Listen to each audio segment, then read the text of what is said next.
This contains one of the most confounding sentences I've ever written, and is an embarrassment to me as an author and as an editor. We are about to get to it. You will absolutely know which sentence it is. Things started to happen in October. Early October. It was October 10th. Wait for it. It was October 10th, with only 10 days left until Christmas vacation.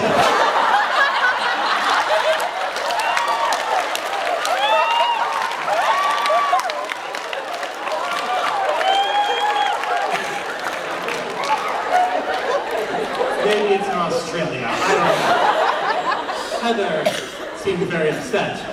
Walking from second period to third person, Chris finally confronted his girlfriend. And here's the confrontation. Want to do something after school? He asked in his own downbeat manner. I don't know. Chris then grabbed her arm, I assume that's a typo, and she twisted towards him. Look, he calmly said, what's the matter? You're like on another planet.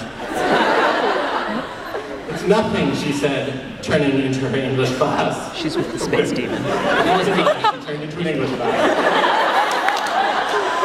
Don't worry about it.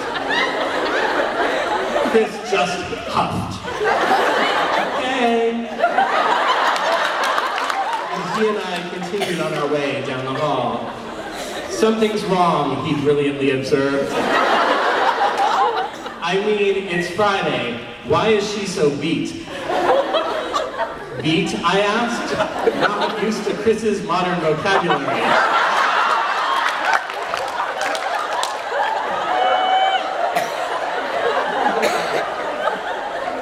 Chris said, like, tired. She just isn't herself.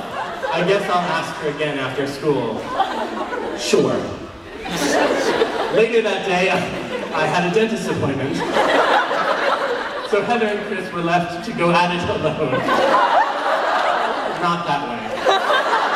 They met at their regular meeting place atop the Lakeview Water Tower. As one does in high school. Now some exposition. The water tower was by far the highest structure in the rich suburbia of Lakeview. This was part of its attraction to Heather and Chris. It was a place to get away from it all, a palace in the sky, overlooking Lake Livingston, the school, and the downtown area of Lakeview. For Chris and Heather, two athletically inclined souls, if there ever were any, the 100-step ladder to the railway/balcony of the water tower was no sweat. For me, it was a day trip. That's funny. I only went atop the water tower once, and for a good reason you will read about later on. Once they were lying on the metal platform surrounding the circumference of the tower, Heather and Chris kicked off their shoes, making sure they didn't fall onto the ground, and lay down side by side. Heather, what is wrong? Chris finally asked. I told you it's nothing. But it is. You are usually so excited on Fridays. Look, Heather countered with all of her might and fury. Even if there is something wrong, maybe I don't want you to know anything, okay? Maybe it's some problem at home, or maybe it's something wrong with you. She then propelled herself up and started to stride to the ladder. But Christopher Barracks was too fast for her, lunging towards Heather and grabbing her arm.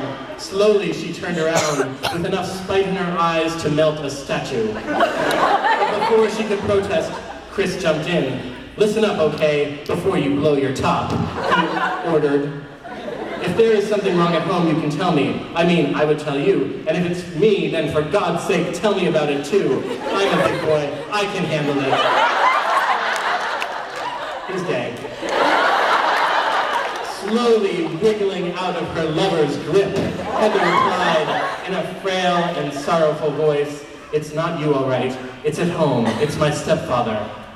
Sinking to the platform, pulling Heather into a sitting position in his grasp, Chris queried, what did he do? Did he hit you? No, stupid. He yells at me.